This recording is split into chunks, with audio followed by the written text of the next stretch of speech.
Welcome to the Construction Leading Edge podcast. My name is Todd DeWalt, and this is episode 53 with Randal DeHart, and he is what you might call a serial construction entrepreneur. Now he specializes in construction accounting. We're going to talk about things including answering the question, where is money made in a construction company? Is it in the office or in the field? You might be surprised. We're going to talk about the board of advisors that every construction business owner should have surrounding them, succession planning, what to do if you're planning to start a construction business, and how to make your crew more profitable, how to think about buying equipment versus taking tax profits, lots of other stuff. It's going to be a great interview, jam-packed with very practical information. But I've got something I want to share with you before we get started. If you're like a lot of small business owners in construction, you'd like to learn how to make your construction business more profitable and improve cash flow. You wish you could stop worrying about your bank balance and making payroll and finally start operating strategically. You want to work on your business instead of just working in it. You want to make the leap from running a crew to actually running a business. You wish you could be in a group with other construction business owners so you could ask them questions, bounce ideas, get advice. If you're like a lot of construction entrepreneurs, you'd like to eliminate the chaos in your business so you can get out of what I call firefighter mode. Maybe you want to get some different results, but you're not really sure where to start, and you don't want to waste time on something that doesn't work.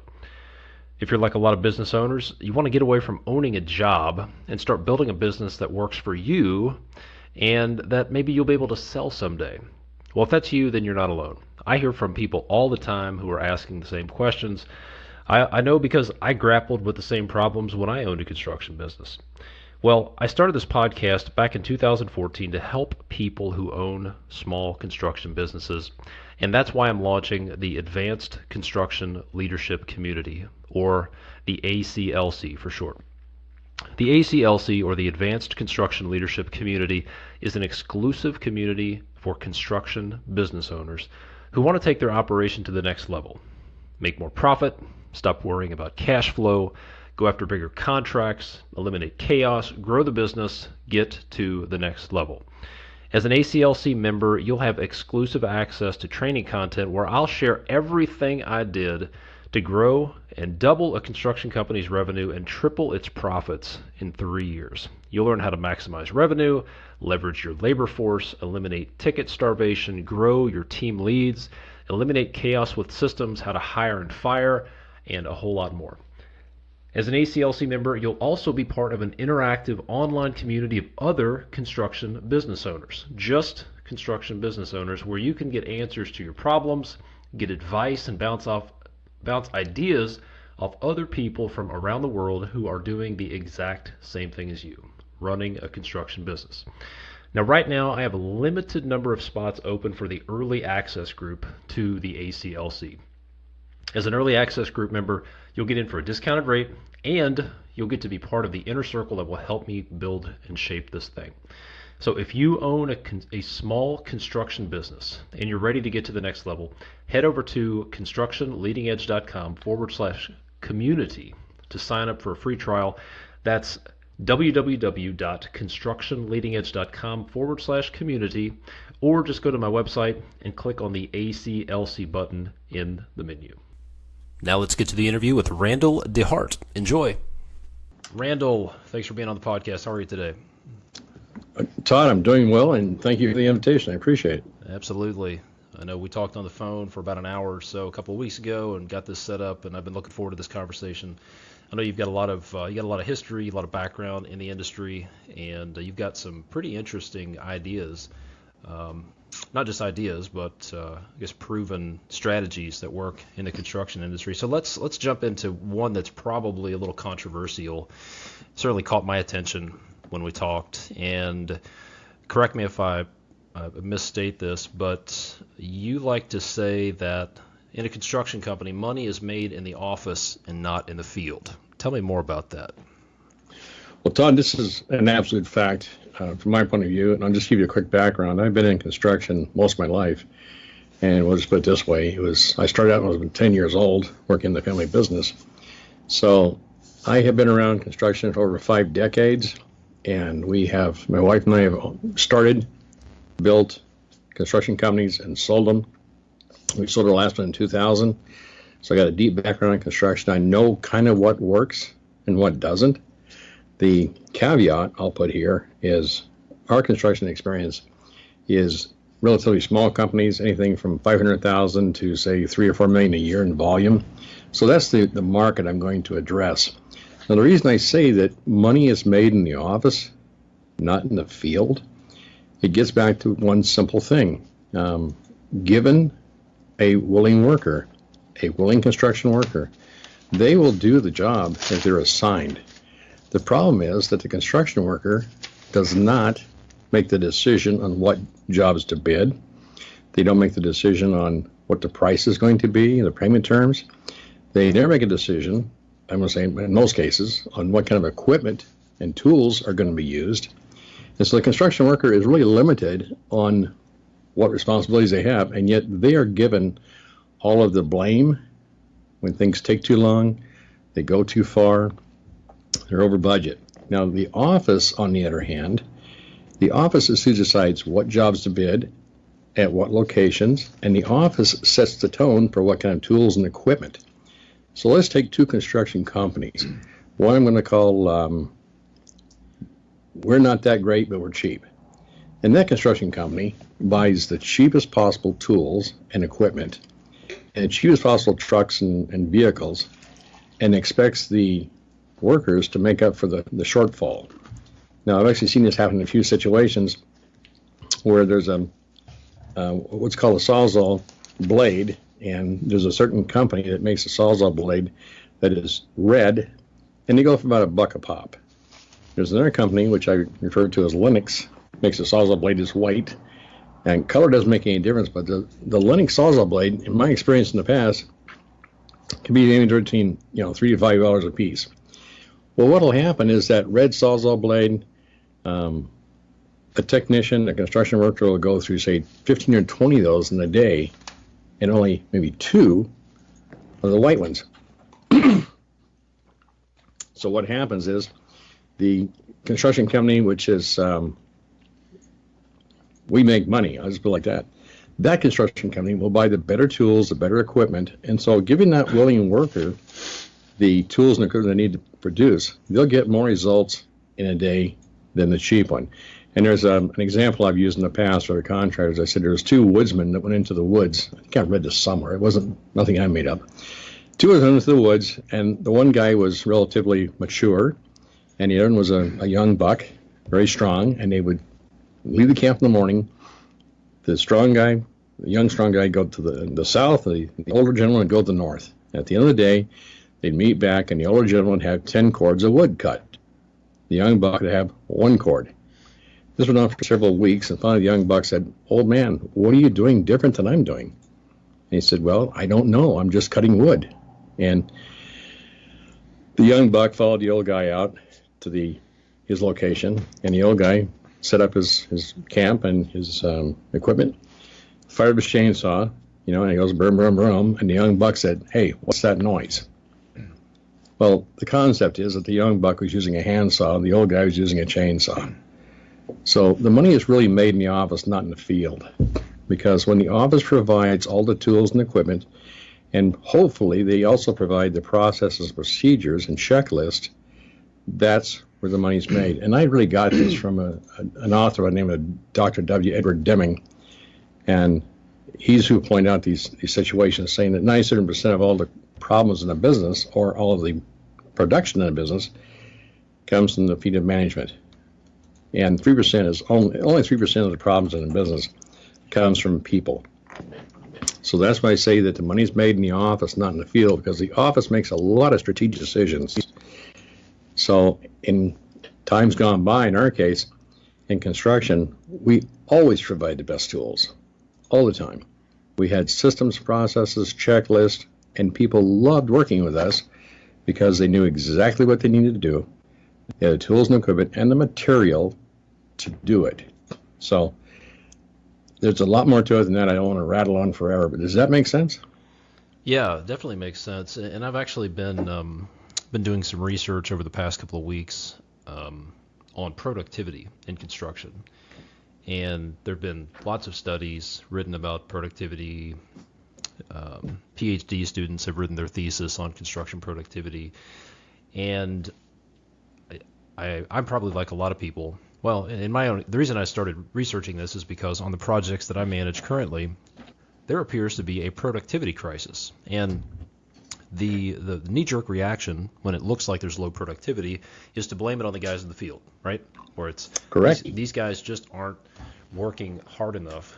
But when I did the research and looked at the studies, people who've analyzed hundreds of job sites and surveyed hundreds of construction managers and actually gone out and looked at issues, the vast majority of the problems land at the feet of project managers. It's not the people in the field who are the problem. And that's a tough one for people to swallow, especially project managers, business owners, etc. But you got to take a real hard look in the mirror. Now, of course, there are some things that I think people in the field can do differently on their own, but I like your point that you can't blame people in the field for something that's out of their control. And that if it's not in their control, then that means it's in the office staff's control. So what are some of the things that you've come up with? Let's just run through a couple. You had told me some interesting information about equipment, about trucks. How should people think about buying equipment? Should they be very concerned about initial cost, or is there something else they should be looking at when they're contemplating buying equipment? I thought that's a great question. Let me give you a really simple answer. I'm a construction accountant, obviously, and we use QuickBooks. We have well over 100 clients across the country, contractor clients. And so I get to look at hundreds of QuickBooks files. And what I discovered over the years is in QuickBooks, if the contractor listening to this podcast, if you're recording all of your cost for your vehicles individually, so your fuel cost for maybe you have 3 trucks, 4 trucks, 10 trucks, it doesn't matter.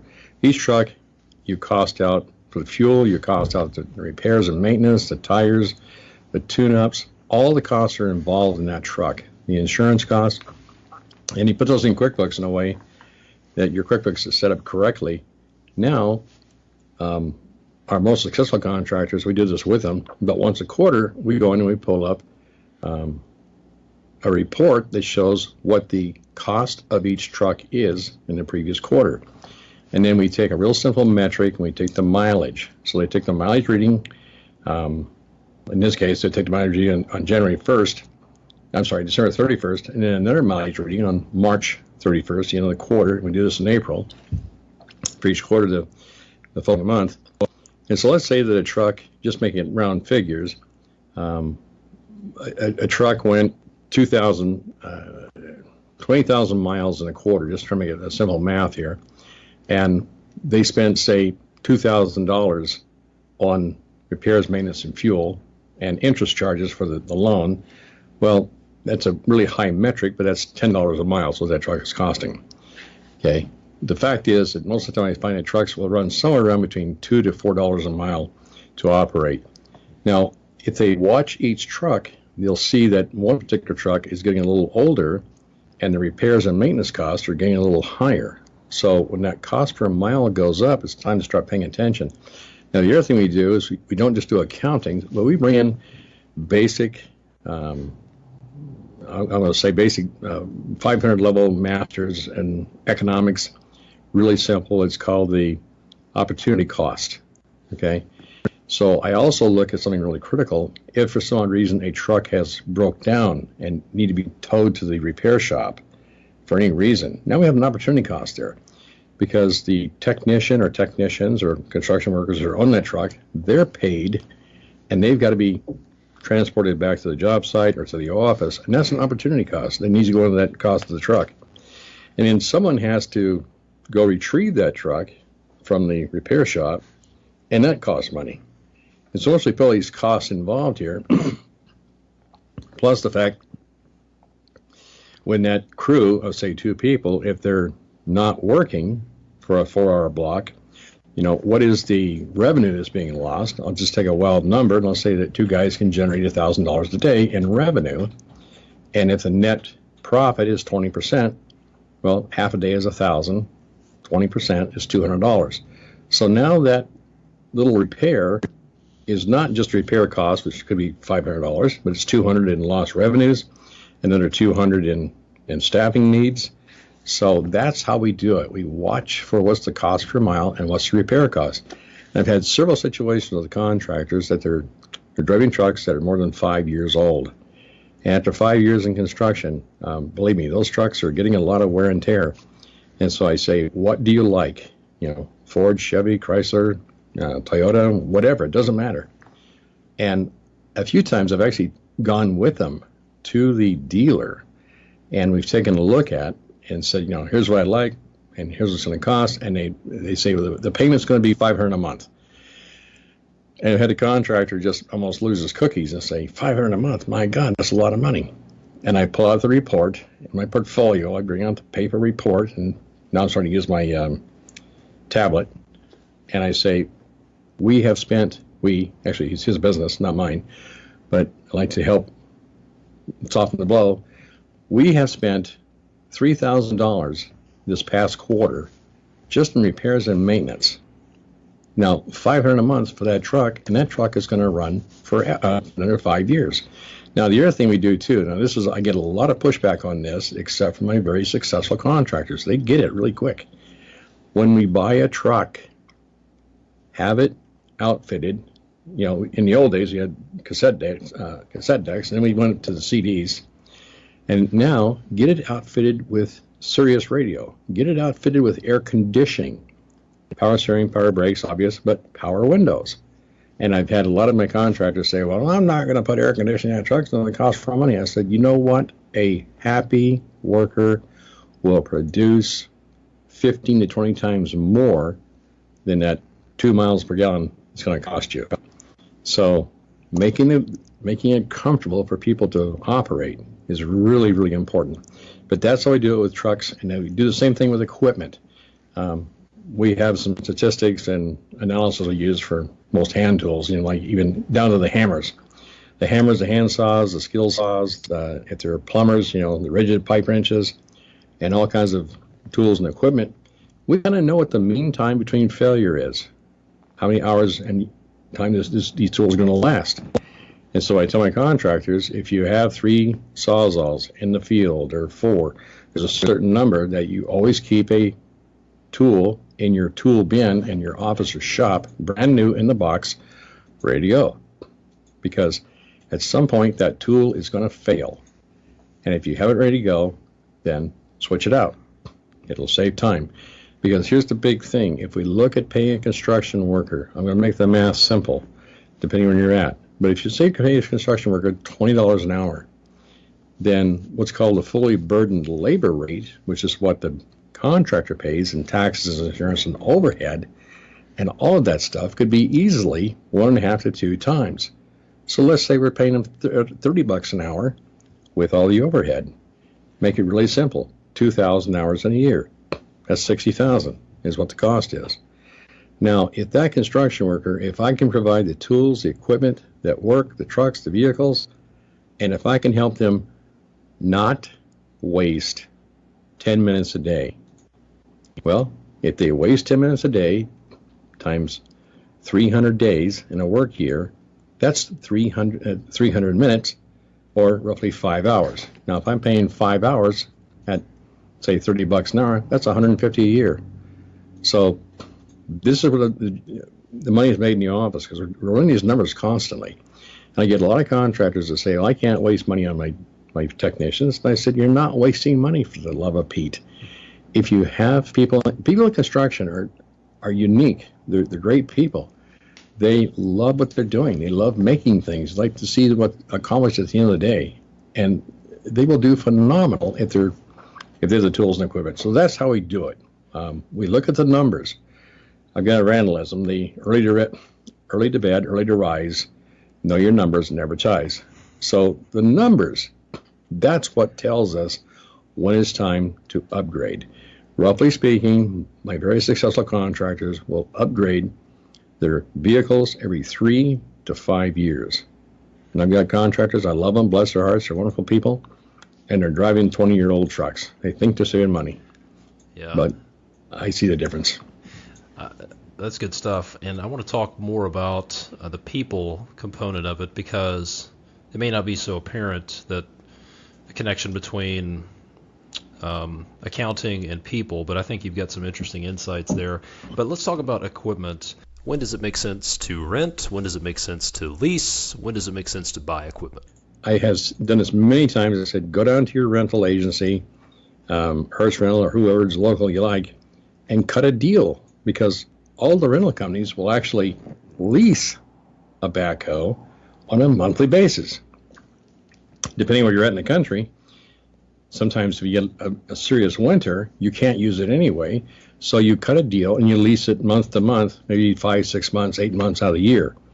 Now, the bad news is, at first, look at these numbers, you say, gosh, I could have purchased the darn thing. And I say, yes, you could have purchased the darn thing, but now let's take a peek and see what happened. Oh, it broke down. It had a busted hose. Something went wrong with the darn thing. What did you do? You got the phone, you called them up, and they brought you a brand new one out and took the old one away. No downtime to speak of. So buy, rent, or lease really depends on how much they're going to use that vehicle. So that's a backhoe, any kind of heavy equipment. Now, as far as trucks and vans and vehicles of that nature, my rule of thumb is the vehicle being used to transport material to the job site and staff back, and it doesn't do anything else? In that case, a lot of times I suggest lease might be the best way to go, because you're not putting a lot of mileage on it.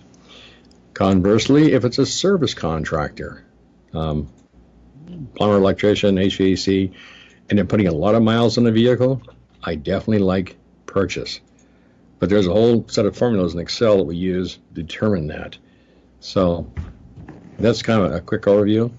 And there are some other situations we don't delve in too deep, but a lot of contractors have helped them set up separate companies, like we call it Shamrock Funding, which they own. And in some cases, we work with a tax preparer. In some cases, they can set up a separate company to buy the equipment and then lease it back to their construction company, and it works out well. So the buy, rent, lease depends on the company. And just to recap briefly is, if you're putting a lot of mileage on it, I suggest buy it. If you're not putting a lot of mileage on it, generally speaking, lease is the way to go. If it's heavy equipment and you're not using it extensively, then rent it from the rental agency. It really makes sense. Yeah, good stuff. Yeah, thanks for breaking that down. Here's another question. Something that comes up toward the end of every year is a lot of contractors. Well, I grew up on a farm, so every year, at the end of the year, the accountant told my parents, hey, you need to go buy a tractor, or you need to go buy material for next year. You need to go spend money to avoid paying taxes. And in contractor world, a lot of contractors want to buy equipment rather than pay taxes. Is that the right approach, or how should they think about it? If somebody has a really good year, really good 2017, very profitable, how should they think about that when their accountant comes back and says, hey, you're going to have to pay $200,000 in taxes? You know, Todd, that's a great question. And it really gets down to a simple situation. I'm a hybrid. So I have a background in construction and accounting, which is really unusual. The general rule of accountants, bless their hearts, I love them too. Accountants, for the rule of thumb, most of them don't run businesses. And a lot of times you'll see in large businesses across the country and around the world, when an accountant gets in and takes over the operations of a business, too often it fails because accountants are looking at the wrong thing. They're looking at saving money, saving taxes. Well, generally speaking, this is a Randalism. You make more money by focusing on income than you do by cutting expenses. So we'll take an example of that sort of thing, that an accountant was involved, so I understand. I don't know for positives, but I've heard. But I understand in the late 60s and early 70s that there was an operating system for hardware. Well, it became personal computers later. The operating system was called TIOS, Texas Instrument Operating System. And I understand it was a fairly stable operating system. It was fantastic. And unfortunately, the company was operated and run by engineers and accountants. And they were focused on reducing cost, saving money on taxes. Now, somewhere in the 70s, there were two guys that I guess were good friends. One guy was named Paul Allen. The other guy is named, let me think, what's his name? Oh, that's right, Bill Gates. And they came along with an operating system they worked on. But their operating system, they were more focused on income and sales. It's not the best operating system in a lot of ways. It's just my opinion. We use it all the time. We have Windows 7. I love Microsoft products. But what happened was two companies, one focused on cutting costs and one focused on increasing sales. So we find this all the time, that the accountants, now just for a disclaimer, we handle a lot of construction, bookkeeping, and payroll and day-to-day operations for a lot of contractors across the country because we have things remotely. The one thing we don't do, though, is we do not prepare the annual taxes. And the reason is I want the contractors to trust and verify. Trust me when I say the grass is green, the sky is blue. Now, take your file to your independent tax preparer and let them do it. And tax preparers do this all the time. Todd, you're going to have a $200,000 profit. You need to go buy some equipment. Okay? Not always the best approach. You buy equipment based on when you need it and you're pre-planning. Some other approaches that could be used, and this is not necessarily in the purview of the tax preparer, and it's definitely not in my purview, but we recommend that all contractors have a board of advisors. There's 5 people in the board of advisors. Number 1 is your tax preparer. Number 2 is your external accountant. That's where we come in. Number 3 is your banker. I'll get to that in a few minutes. Number 4 is your construction attorney. Every contract needs a construction attorney, just to read the contracts. And number 5, that's that little thumb that sits out there all by itself. And that's your financial planner. Okay? So let's set the tax accountant aside for a moment and let's get a good financial planner. I'm going to put a plug in for where contractors can find some really good financial planners. Go to your bank and ask for referrals. It's a good place to go. Now, that financial planner, that's the person who's going to set up a variety of investment vehicles, money purchase plans, 401ks, and a whole slew of investments to not buy equipment, but to reduce taxes and defer them into the future. And that's what I like to see contractors do. Not necessarily buy equipment that they don't need, but put the money into other investment vehicles. Like the one I described a while ago, they start an LLC and they fund their own stuff. Does that make sense? Yeah, that makes perfect sense. That's a really good point about the difference between focusing on reducing expenses and increasing revenue. I remember back to 25 years ago, one of my college professors said, if you're in construction, your job is not to save money. Your job is to spend money and make revenue. So if you've got the idea that your job is to save money, save nickels, then you've got it all wrong. Your job is to deploy capital, get a return on your investment, and increase revenue. So that, and I really like the idea of a 5-person board of advisors. So that was your tax preparer, your accountant, an attorney, your banker, and a financial planner. Mm-hmm. Which leads me, there may be some folks who are considering, they've had a business 20, 30 years. They're wondering, what's next? How do I transition out of my business? Can you give some advice on how to think about succession planning? Do you have to just work until you die? Do you have to sell out all of a sudden to somebody you don't know? can you provide some thoughts, some guidance on how people can think about succession planning if they're at that point in their business? Sure. I'll give you some quick insights. And I'm going to preface this by saying this is my opinion. Not only my opinion, but I've seen this happen over 50 years plus. Here's what is real typical. The carpenter, the plumber, the electrician, the HVAC guy is very, very good at their job. The roofer, it doesn't matter. And they are so good that they decided to go open a business. And as I can't remember the author, but he wrote a book called The Entrepreneurial Seizure. Michael Gerber. Oh, the E-Myth? Yeah, E-Myth Revisited, E-Myth Contractor, several of those things. So this is what typically happens is the technician gets an entrepreneurial seizure and becomes a business owner. The problem is that there's a vast canyon, a Grand Canyon on one side is being a technician, the other side is being a business owner. So the people who are coming to that point in their life, they're saying, you know what, I've been doing this for 25, 30 years, and I'm just about had it. I'll give you a personal example. Like I said, I grew up in a construction family, and my stepfather is one of the greatest people on earth. He was a great guy. He's passed away quite a few years ago. He started a business in landscaping in the Seattle area. And he was what I call a dog and pickup truck. He literally had a pickup truck and a little Cocker Spaniel, and he's just the greatest guy on earth. He's a really, really neat guy. He operated that business, and he grew it and expanded it massively about 30 years later into 2 trucks. And that lasted for about a year and a half. He went back to dog and pickup truck.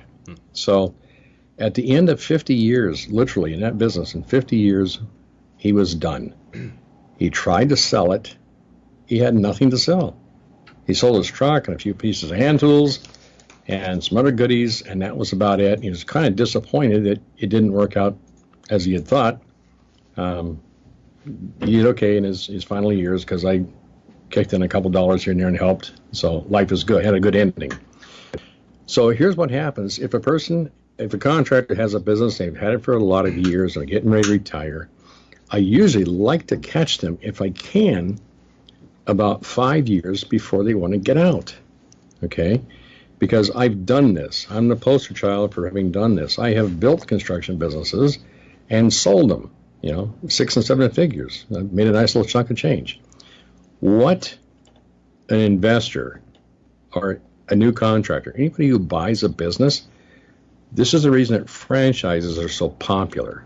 And I don't recommend franchising, but franchises are popular because they have a built-in name recognition, and you can open the doors, and money comes in like a McDonald's. It's just a wonderful operation. So if the contractor looks at his or her business and says, what am I going to actually sell? Well, the answer is recurring income. Now, take a quick example. Let's say that there is a service contractor, mechanical, plumbing, electrical, heating, ventilation, pest control, carpet cleaning, it doesn't matter. So that type of contractor, if they start selling what's called service agreements, that they're going to service the client and clean the drain on a regular basis, or clean the carpet, update the electrical on a regular basis. We have an office here in Lenwood that we own, and it got remodeled a few years back.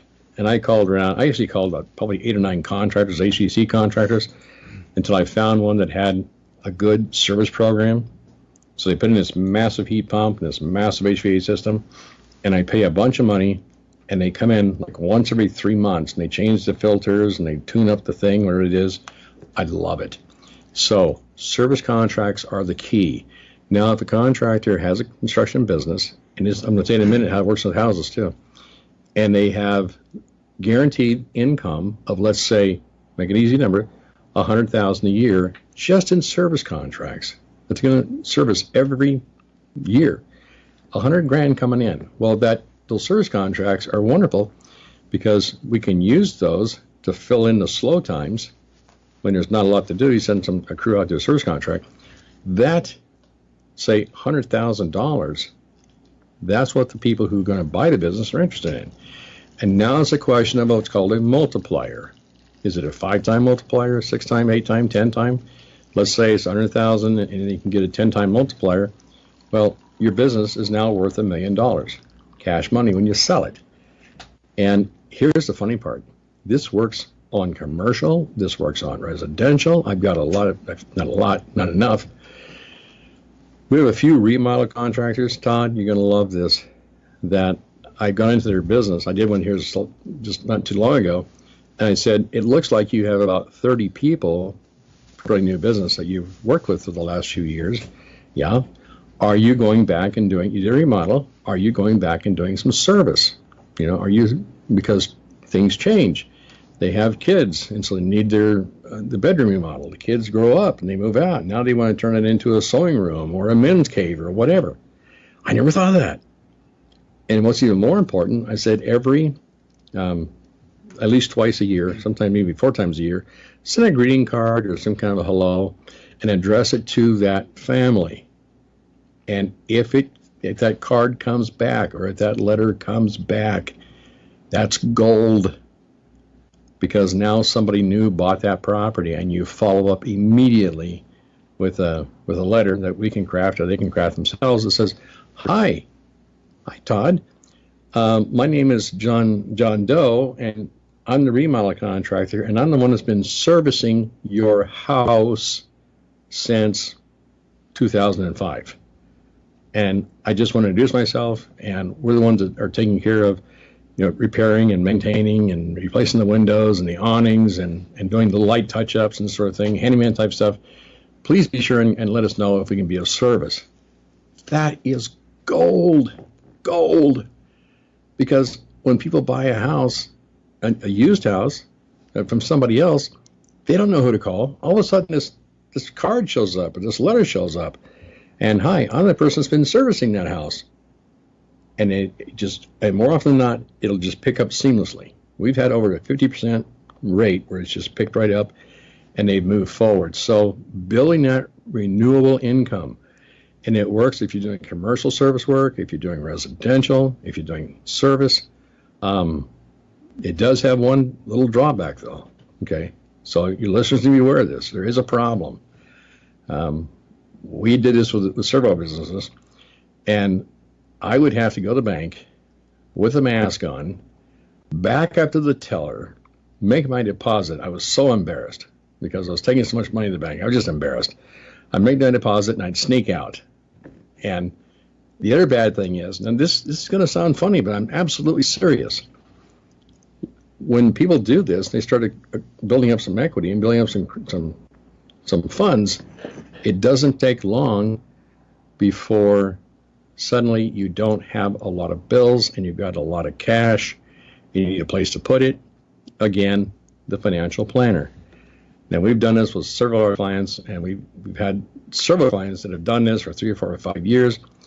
They've sold their businesses and they walked away with 7 figures plus. And I had one in particular. This is kind of a funny story. A guy I worked with about 3 or 4 years. He was in his 60s and he retired, and he did everything I was told him to do. He even had a good financial planner. He made a bunch of money, and he came rolling in here, my office here in Linwood, madder than a wet hen. This guy was just beyond angry. His face is red, his eyes are bulging out. And he said, "You SOB," and then some. Come to find out, he had a side business in anthropology. So he thought he knew a lot about my history, my mom's sex habits and grandma and so on and so forth. He was somebody I couldn't see straight. I mean, he was just enraged. I said, "Mr. X, what's the problem?" "You blankety blank blank. Do you realize that I paid more in taxes last year than I made in the first 10 years of my business? And it's all your fault." And I said, "Mr. X, I can't hear you over the hum of your new Escalade. By the way, how do you enjoy your new boat? Tell me about your vacation cabin, and tell me about your condo in Hawaii." And he stopped and he thought about it. And he said, "Oh my God, I have been focusing so many years on cutting costs. I guess I didn't focus." I said, "Look, friend, you're done. It's over. You have money, and if you work it right, you'll live. It'll outlast you for the rest of your life. I call it the 80-20 rule. So once you retire, whatever you have coming in, let's say you have 100,000 a year coming in, you spend 80,000 a year, you keep 20. The next year, you're going to have 100 and say, round figures, 110,000 coming in. You spend 80%. Well, your income keeps escalating, but you never outspend what you're bringing in. And that's what the guy did. And how he did it was he developed all kinds of contracts and service contracts with dozens, as he was doing a lot of repair work, dozens of fast food joints, McDonald's, Taco Bell, and that kind of place. And he was doing repairs and maintenance and minor upgrades. And I had a whole bunch of homes that he'd worked on, same thing. So when he sold that business, he sold it for 7 figures plus because of the ongoing revenues. Now, Todd, you ready for the good part? When he sold the business, he insisted that the buyer take all of his tools and equipment and vehicles. I think for tools, equipment, and vehicles, he got 25, 30,000. It wasn't much. And I looked at it and I said, okay, well, that tools and equipment, that's sort of like dessert. And it's so funny because now he has told other contractors to come talk to me, and a few of them have. And I've said, here's what you need to do. And a lot of contractors will say, well, I don't think that makes sense. And I said, well, you have two choices. You can listen to the guy who's done this, who knows what he's doing.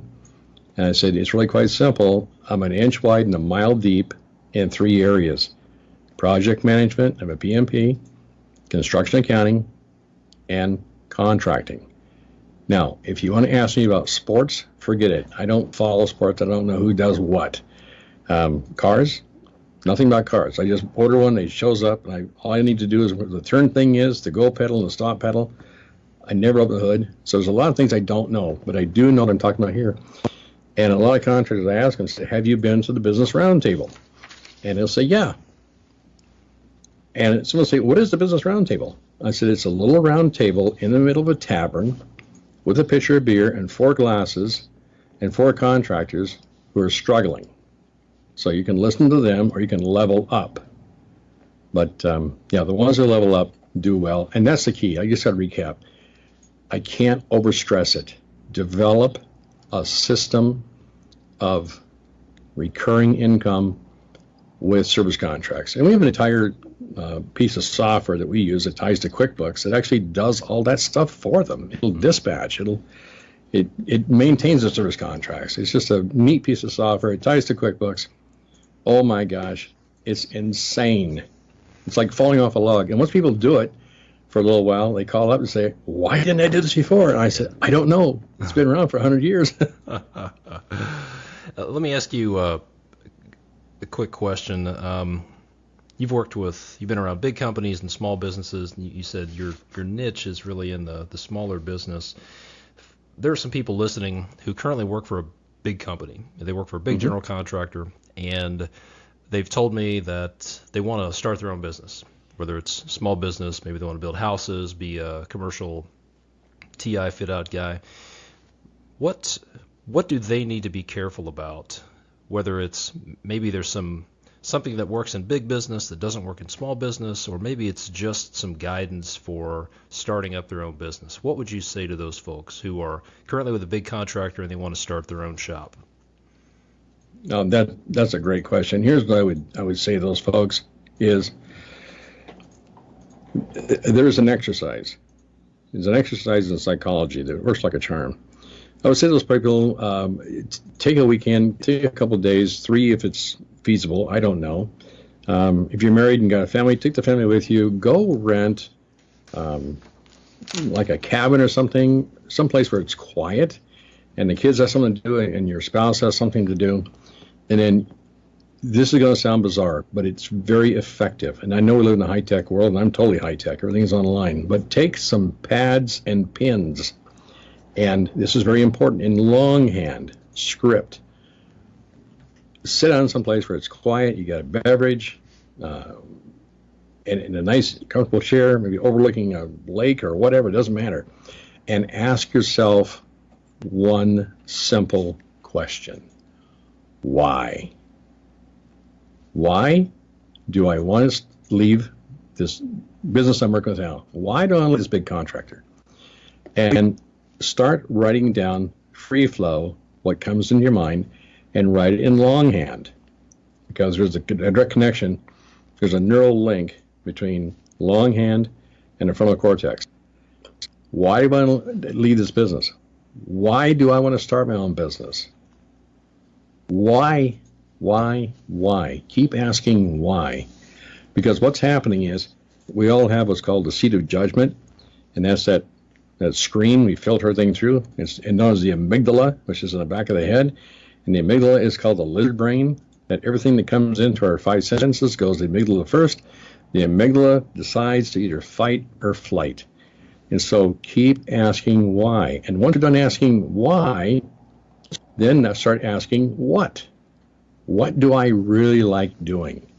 Do I really enjoy commercial work? I've been doing it for this large contractor for a long time. Do I like doing remodel work? What do I really like? And then I'll just take an example, a person who does commercial build out, or TI, tenant improvements in malls and whatnot. Okay. Next question to ask is how? How are things being done now where I'm working? How would I do something different? And start writing that stuff down and just keep writing and free flowing and writing.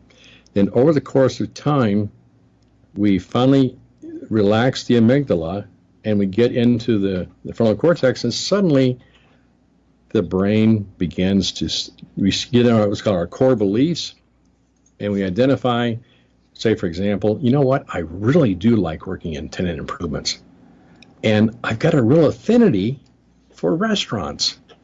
It could be the Taco Bells, the McDonald's, the restaurants in commercial, maybe in a mall, maybe a standalone building.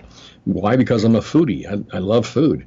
And so get that identified until something just sort of clicks, and you'll know inside. It'll click. It's like, oh my gosh, this is me. I want to be a commercial TI guy or girl. It doesn't matter. It's all kinds of people that do this sort of thing.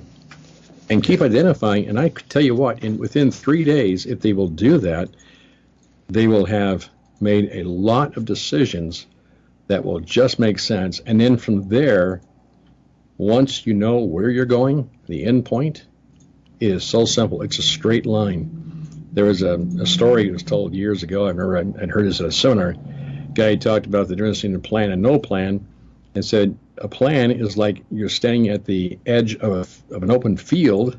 There's woods behind and woods in front of you, and there's a 500-yard space between these two woods, and it's all covered in snow. It's a chilly day, and the snow is all pristine, and you're warm, and you don't quite know where you're going to go, but you're going to go from one side of woods to the other, and you just start walking. When you get to the other side of the woods, you turn and look back, and the path is very winding. It kind of, serpentines back and forth. Now, go back and do it again. Only this time, find one object, a tree, a mountain, something, and focus on that one object and begin to walk. Get to the other side, and you'll turn back and you'll see your line was absolutely straight. So that's the key. Spend the time, do the work. I call it the be, do, have. Be the person, do the work, have the results. That 3 days of planning, it's tough. But if people do it, and that's exactly what I did too. That 3 days of planning, and life is good. Like I said, I grew up in a construction family. I had an impression that construction was a horrible way to make a living. It was brutal. I went to college, got my degree in accounting. Life was good. I was in there and working in an accounting firm, getting ready to prepare for my CPA exam, and had some experiences. I met some contractors and did their taxes and whatnot, and I could see they really enjoyed what they were doing. They just loved it. They made a lot of money. So one day I come home, I told Sherry, my wife, we were like 2 years at the time. Well, actually more than that. Heck, it doesn't matter. But I said, you know what? I have my degree. I went to college, like you're supposed to, but I'm going to go back in construction because I had that epiphany. And she said, what are you going to do? I said, I don't know. And I took literally 3 days.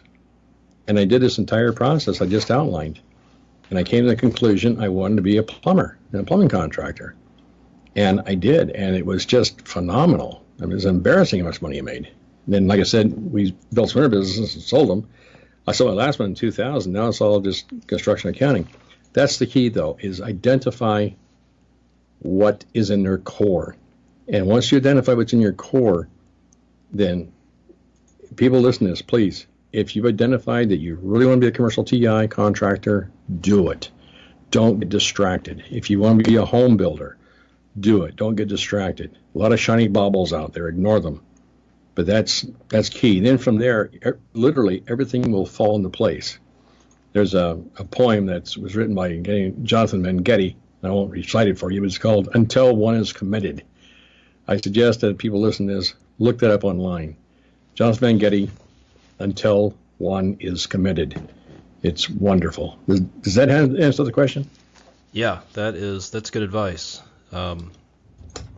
Very good advice. One thing I've learned just in the last probably 3 or 4 months is really the power of a decision and perseverance. Once you make a decision, somebody who's made it, let's put it this way, somebody who's made a decision, what they want to do, what they want to be, what they want to have, if they'll make a firm decision and they won't look back, and then if they'll apply persistence that doesn't recognize failure, then it's just a matter of time before they succeed. And I know personally, I used to think, well, if something wasn't working well, then maybe it wasn't meant to be, it wasn't right for me, etc. But I realized way too late in the game that's wrong. And I wish I'd understood the power of a decision and commitment and perseverance years ago. So that would be one really good piece of advice, that if you don't take anything else away from this, especially if you want to start a business, decide what you want, make a firm decision, and then stay committed to it. Absolutely. I've got a few more minutes here, Randal, but I want to get back to the labor force. What are some things people can do, whether they are, if they fall under the category of productivity hacks or secrets to improve productivity and profitability? What can people do to make their people more profitable? Oh, Todd, this is a great question. I'm going to start with something that is so basic, it's so simple, it's so obvious that it hurts. And when contractors start doing this, I've had groups that have done this and do it right now, and they can't believe how much money they make because of this. So here's one of the things I talk about. Let's take the scenario of the construction company that has, say, 20 employees, and they're doing what? They're a home builder, for example, and they've got 4 different sites going with 5 guys in each site, or 5 people in each site, I mean, guys and girls. It's, say, in the summertime, and it's summertime, and it's warm outside, depending on what part of the country you're in, or the world. It could be in between 70 degrees and, say, 95 degrees. It's hot in general. So here's what we've done. We want to notice this. I tell my contractors, go to the Costco, go to the hardware store, go to wherever, and get a huge cooler, an insulated cooler. That can be like 3 or 4 feet long. It's perfect. And then every morning you assign somebody. It could be the apprentice, it could be whoever, and give them a credit card or debit card, and they go to the local grocery store or 7-Eleven, doesn't really matter, and they'll get 4 or 5 bags of ice, and then get several 6-packs of iced teas, fruit juices, bottled water, all kinds of drinks. For goodness sakes, no alcohol beverages. That's just, you're asking for trouble. But any kind of a good, solid beverage, maybe some Red Bull, that sort of thing. And then also, while they're there, is pick up a few, like, trail mix type things, what do you call it, little candy bars that you can eat that are kind of healthy candy bars. Now, take that cooler, and it stays in the truck, or it goes inside the building. It doesn't really matter where it's at. And then the workers, the construction workers, at any point in time, they get thirsty. They walk over the cooler, they open it up, they pull out a beverage, they have a drink. what's happening is that you're refreshing the electrolytes of their bodies. Maybe they need a little snack, so they get one of those healthy snacks, and then they have some snacks, and they're refreshing, and their metabolism goes up, blood sugars go up, production increases. And we have done this. Now, we've used different metrics, and one of the metrics I like is find out what they're doing. So if they're plumbers, it's how many feet of pipe got in. If they're electricians, how many yards of rope got pulled, and how many sticks of pipe got bent. Electricians pull pipe, bend pipe and pull rope, wire. If they're, say, a concrete contractor, how many cubic yards of concrete got poured? And break this out by the hour per man hour. Now we got a metric to start with. And we start doing this, and I have seen it increase the net result. In some cases, I've seen it almost double for a very short time because they were so thirsty. But more often than not, it'll increase, say, 25, 30%. So let's say we're getting, say, 20% additional work in a day. Work the numbers on that compared to, say, the $25 that they spent for each crew. It's just phenomenal return. It's way over double. In some cases, you wouldn't believe how much the return is. Now, the contractors who want to step it up a notch, and this is exactly what we did. This is not just, theory. I did this myself all the time. Contractors want to step up a notch, then you have lunch delivered to the site. Why? Because the construction worker gets up in the morning, they get up late, they shower and shave and get ready to go. They might grab a cup of coffee on the way out the door. They're hungry.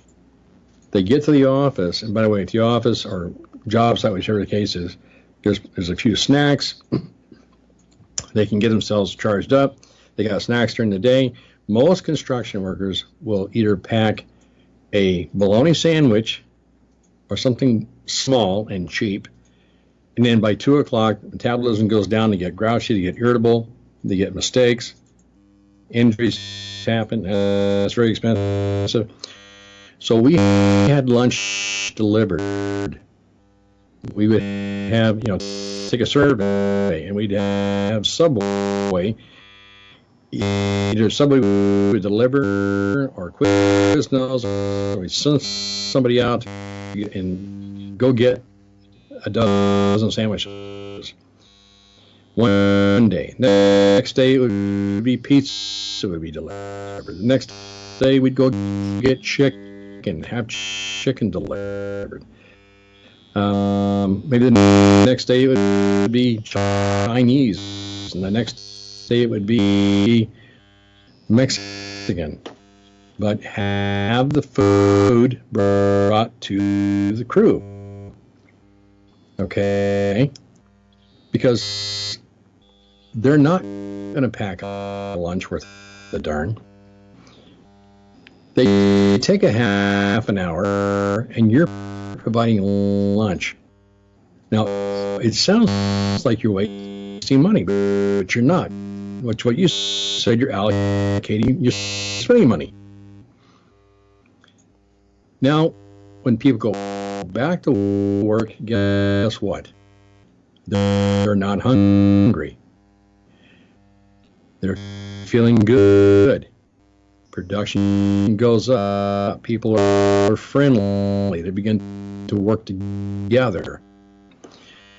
Now, the last and final thing that ties in is at the end of the day, restock the snacks, or if they come back to your office or the shop, at the office and shop, and we did this in our place, we did a shop. We always had a couple of microwaves and a couple of full-size refrigerators. We'd keep Hot Pockets and all kinds of little snacks. The contractor, or the construction worker would come in at night, turn in their keys and truck, and they would pop over, grab a Hot Pocket or two, throw it in a microwave, take it with them, with a beverage, and now they walk in the door at home instead of, "Hi, honey, I'm home. I'm hungry. What's for dinner?" It's, "Hi, Barbara. I'm home. Good to see you. How's your day?" Now the family is getting the benefit of the construction worker because he or she is not tired, mad, and grouchy. So when the construction worker, Fred Flintstone, begins to complain about working for ABC contractor, the wife says, "You know what? I like you working there. You're happier there than you've ever been anyplace else." Yeah. And take it from me, for what it's worth, I've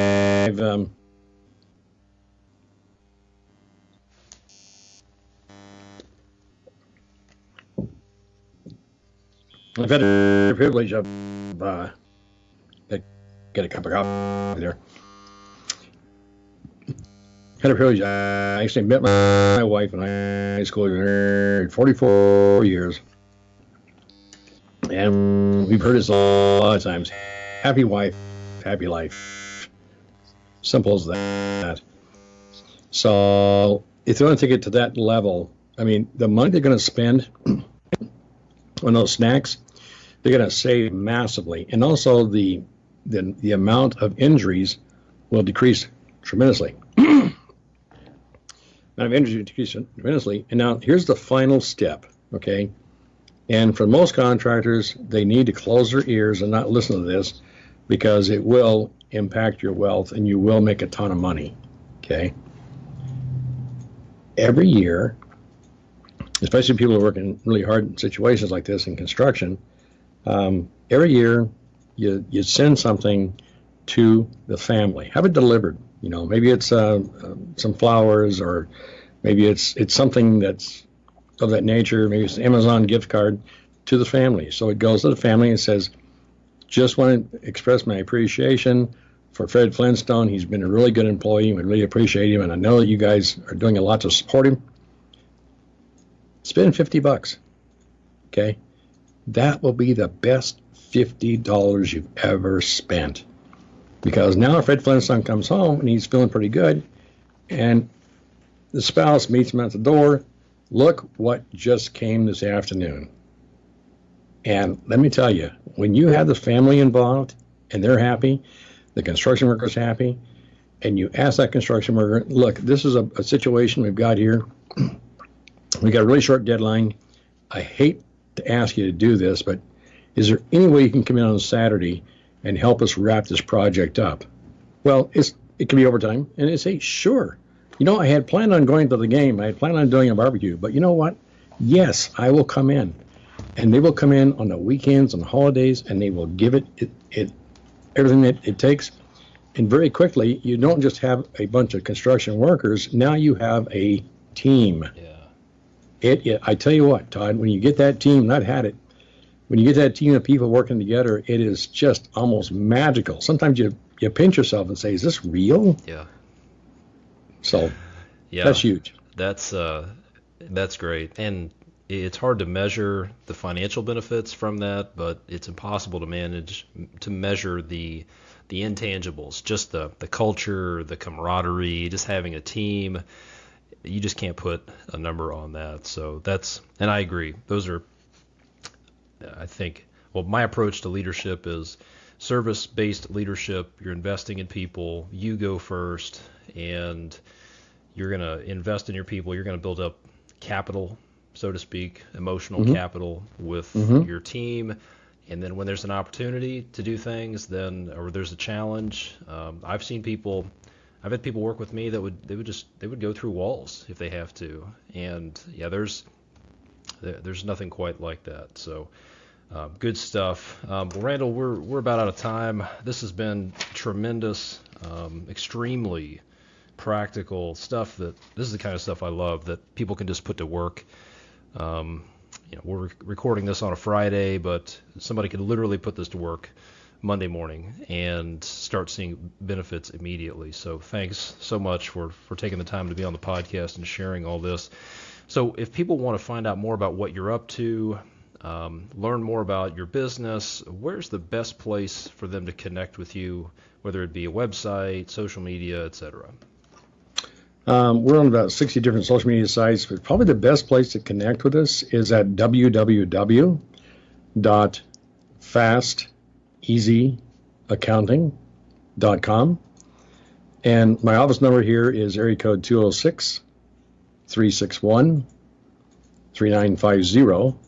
So the website and call the office are two places you can find us. And for those contractors out there who are more do-it-yourself, we do a lot of outsourced bookkeeping and sort of thing. We do a lot of consulting as well. But in addition, for the contractors who would like to do it themselves, we do actually have a QuickBooks. We have a QuickBooks template we developed for the last 25 years. It keeps improving. And I get a lot of contractors asking, well, Randal, I don't really need your full services, but can I buy your chart of accounts? Can I buy pieces of your template? And yes, they can. And to find that, they would simply go to www.fasteasyaccountingstore.com, and they can find a whole plethora of chart of accounts and different things they can buy for different trades. And there's also, I think, about a dozen free downloads there as well. Perfect. So fasteasyaccounting.com, or you've got some templates and free downloads at fasteasyaccountingstore.com. And if you're looking for these links and you're driving, put your pencil down, keep your hands on the wheel. You can just go in the show notes, either on your podcast player, or it's going to be on the website with the show notes for this. A lot of the notes we talked about, as well as these links. So fantastic stuff, Randal. So Randal DeHart from fasteasyaccounting.com. Thanks a lot for being on the podcast, and let me know if there's ever anything I can do for you. I shall do. Oh, Todd, one other quick thing is that if people want to call that phone number, we do offer a free 1-hour consultation at no charge. We do cover a lot of things that we covered here. Fantastic. And Todd, thank you very much. I really appreciate the opportunity to be here on your show. And I wish all your listeners the best of the best of the best. Because as they're contractors, we believe they deserve to be wealthy because they bring value to other people's lives. Good stuff. Thanks a lot, Randal. I appreciate it. Thank you.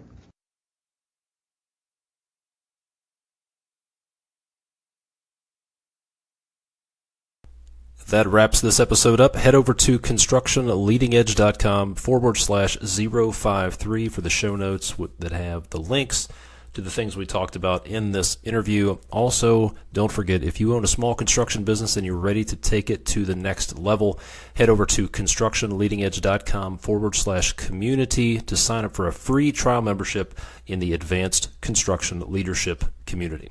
My name is Todd DeWalt. Thanks for listening. See you next time.